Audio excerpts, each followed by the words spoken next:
Hey, welcome back to my channel mga people. Si Camerlin Agimatera, ritualista mga people. Bago ang lahat, magandang oras, magandang buhay, magandang araw, magandang gabi sa ating lahat. Merry Christmas and a Happy New Year.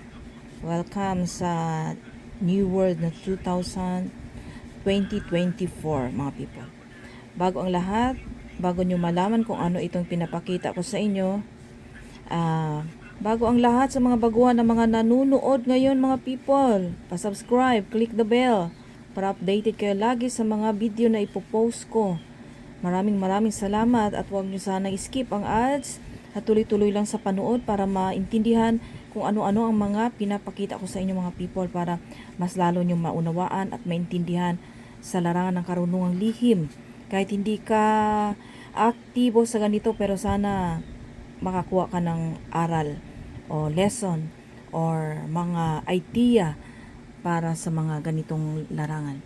Itong pinapakita ko po sa inyo, bagong lahat, shout out sa lahat ng mga nanonood, lalo na sa mga matagal na subscriber ko. Happy New Year! Merry Christmas! Ito po ay isa sa ulik bangon. So, ito po, pagka nilagay po ito sa tubig or sa suka, ito po ay gagalaw. Ulik bangon mga people. Ngaso lang wala akong dala ditong kasi nandito ako sa altar ko mga people. Kaya hindi ako nakapag-prepare. So ito po, ulik bangon. Isang uri ng maliit na bagay, na agimat, na akala natin beads, no? Para siyang beads. Pero hindi po yan beads mga people. Nahulog. Ang bawat butil nito ay mahalaga people. Hirap po to hagilapin sa mga hindi nakakaalam dito. No, yan, may mga iba-ibang klase. Ano'y natin para mas malinaw sa inyo at kitang-kita naman po yan kung ano yan.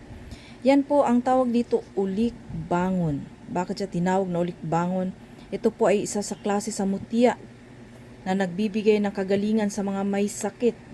Ito po ay subok na. Ito po rin ay nakabaon. Ito po ay nalunok ko na rin po ito. Pero wag nyo po subukan maglunok sa mga hindi walang alam sa kanito ha. Kasi po ito po ay natalon-talon. Tumatalon-talon din po ito people. So ito ay gumagalaw pag nasa suka. So pagka meron akong natin, tetest natin. Pero dito sa channel ko mga people ay subok na yan. Nagba-vlogs na rin ako nito. Ang ulik bangon ay pwede ninyo tong ihalo pagka may sakit yung mga anak ninyo. Or kahit sino, ibabad mo lang sa tubig. Maliit na inumin.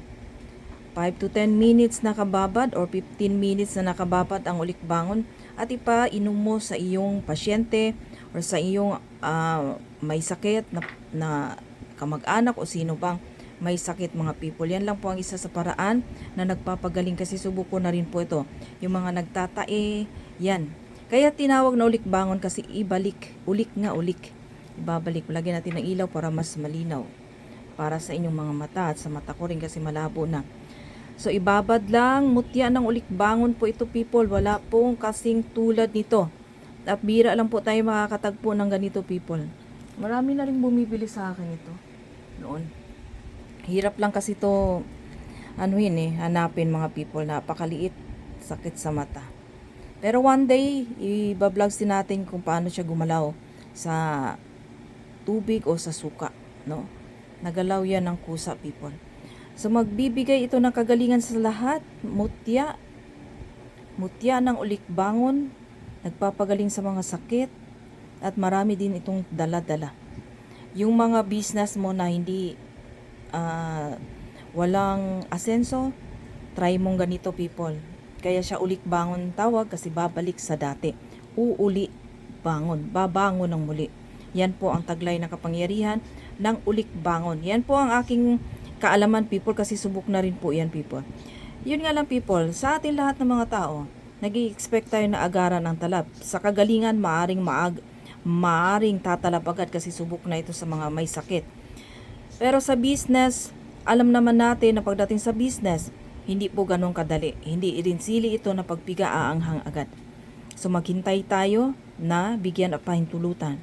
Ang ating business, kung gusto natin na mayroong kalakasan, maaaring magdasal ka lang at mayroong ka mga pangontra, mga proteksyon para magiging success ang lahat, di ba? Ganun lang po, people. So, ito po ang bratod ng Ulik Bangon. Kung nais nyo naman akong i-PM mga people, Facebook account, Merly Gonza Pontejos. I-PM nyo lang ako dyan, people. Okay? Maraming salamat. God bless po.